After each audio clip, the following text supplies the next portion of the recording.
sometimes I think these young guys watch too much football on Sundays and they come out and are affected by the games, and it certainly looked like it the first half. But we managed to finish off the game on a better note. So that's the third straight bad shooting game for Kobe at 4 of 21. Yeah. How concerned are you about that?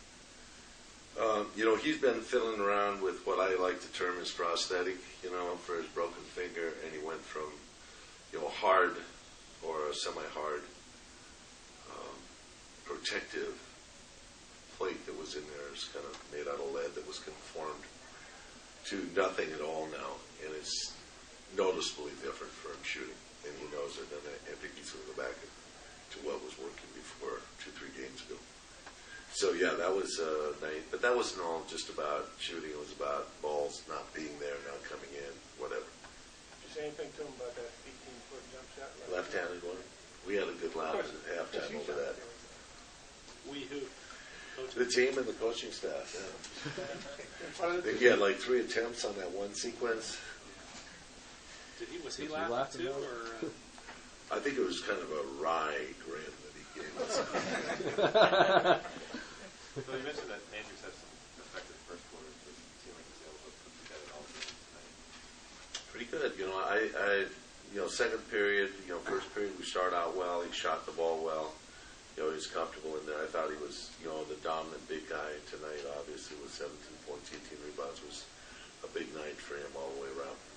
So not quite, but almost reversal of free throw totals for Portland. Is that a particular area of focus, or just how the game? Absolutely not.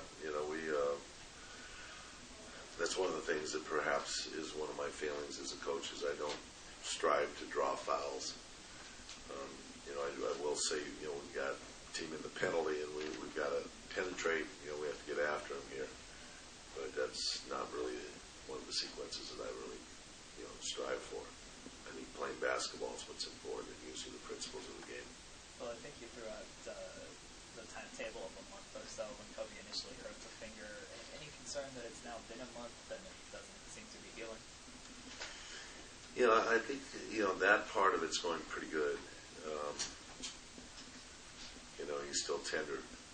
But, I think it's other aspects that are going on there with it, which is, the second knuckle, which is probably as painful as the broken fingertip. So, there's a whole thing about that index finger going on. Where's Ron Artest at right now?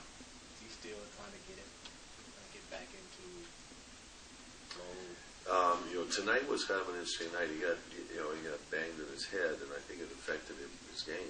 When he went down with Ian Red early in the ball game, and I think he cracked his beam in that thing, and I think he asked out of the ball game. He asked out of the ball game twice in the course of the first and third quarter. So, I put Adam in early and gave him a little time to recover.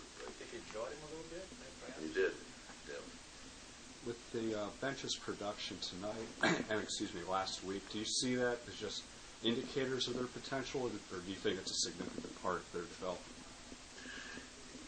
This is part of who they are. I mean, they want to play a fast up-tempo game, and right now, at times it's available for them, and particularly on a home court, they can get into that rhythm of playing that fast up-tempo game. But until Luke comes back and we get that extra person in there that really fits in well with them, we're still playing pretty much a slower tempo game than they like to play, and I think on the road it definitely affects the productivity. Phil, did you